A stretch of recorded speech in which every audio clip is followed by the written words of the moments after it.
Easy, easy. We're done now. You can let all that adrenaline go, my big handsome boy. Extra pats for you because you did so well in the arena today, and someone is getting a big shiny apple with his dinner this evening.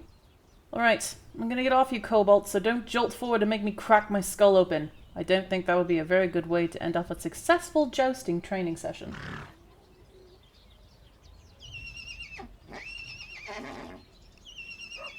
And down we go. Good lad. Oh, Graham, could you please go fetch Cobalt's grooming bucket and his blanket? I want to make sure he's all taken care of this evening before the big event tomorrow.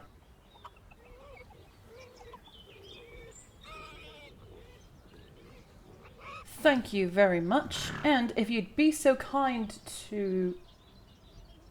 Who is that gorgeous creature?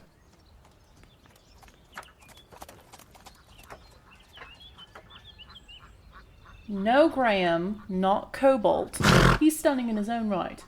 But I'm talking about them, over there, mucking out Lady Elvira's horse's stall.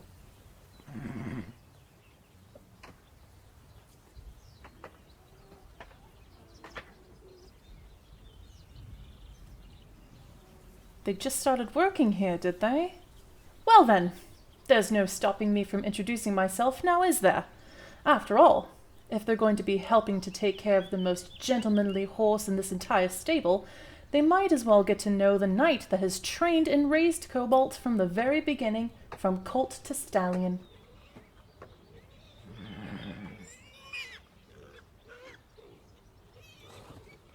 No thank you, Graham. I don't need an introduction. I think I'm going to try this the old-fashioned way.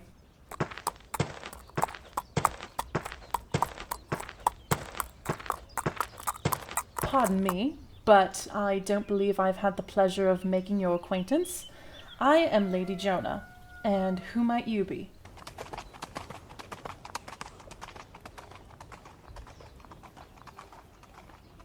What a lovely name you have. If you wouldn't mind, might I please give the back of your hand a kiss? It is a strange custom in this kingdom, I believe, but I do find it to be quite a charming way to greet someone, if you would allow me.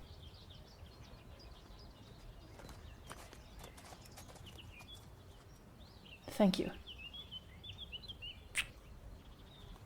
So, from what I've heard around the stables, you are just recently moved here. I would love to hear more about your story if you would like to help me brush down Cobalt here and get to know each other a little better.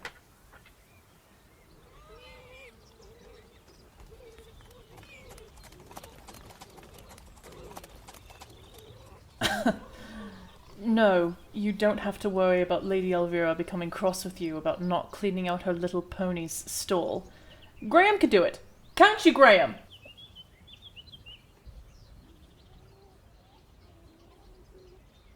Excellent. Thank you, Graham. So, care to join me?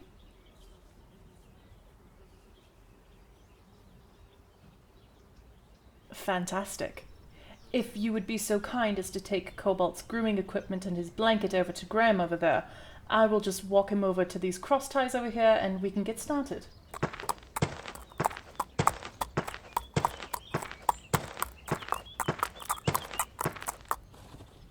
Thank you very much for grabbing these. Do you know how to braid hair?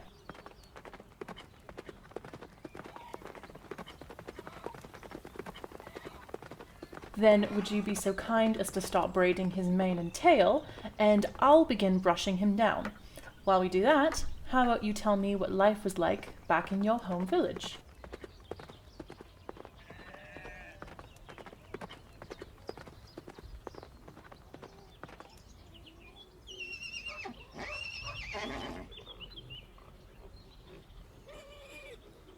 Ah, you were a farmer like your mother and father, were you? Are you positive that's all you were?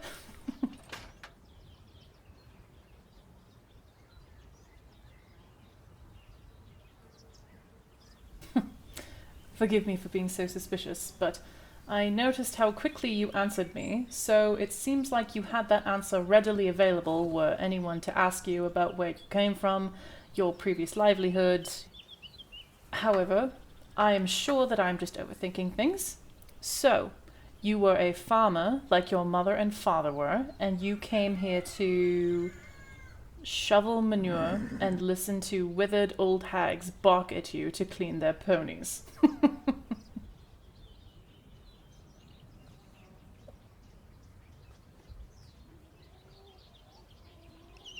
No, it's not embarrassing at all. Don't speak that way.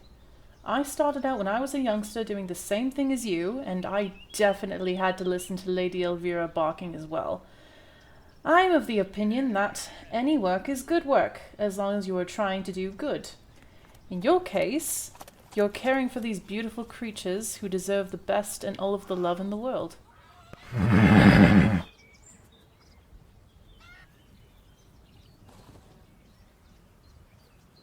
I actually admire you for deciding to leave and make your way on your own. Not many people can do that. Nor would they want to deal with the criticism of leaving their family to do the farming on their own while they pursue a different path in life. What were you thinking about when you were leaving?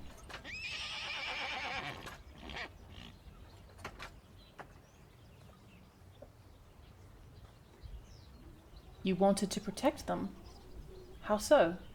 Or is that a little too personal of a question to be asked by someone you just met?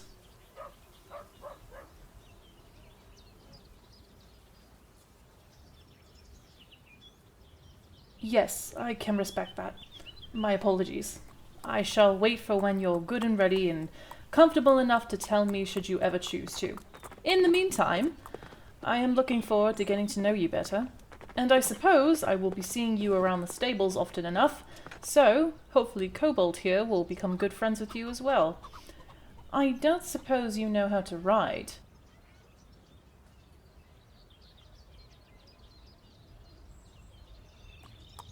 Well then, maybe one of these days I shall take you riding with me if you'd be interested in that idea.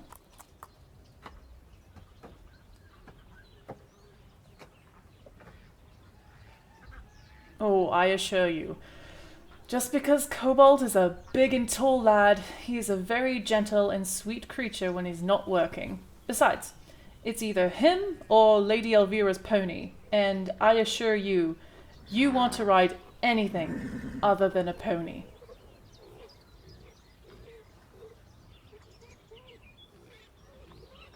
I think you're just going to have to take my word for that one.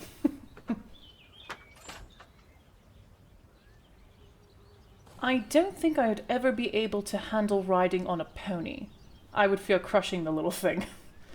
That's why I was particularly taken with the Frisian breed of horse. Large, strong, elegant, hard-working, and very kind. I just so happened to luck out with Cobalt being a dream horse who needed a little work. When I first met him, he was thin and tired, and not in the greatest condition at all. But I needed a horse that would be large enough to host a taller female knight like myself, so I nursed him back to health, and he's been a champion for me ever since.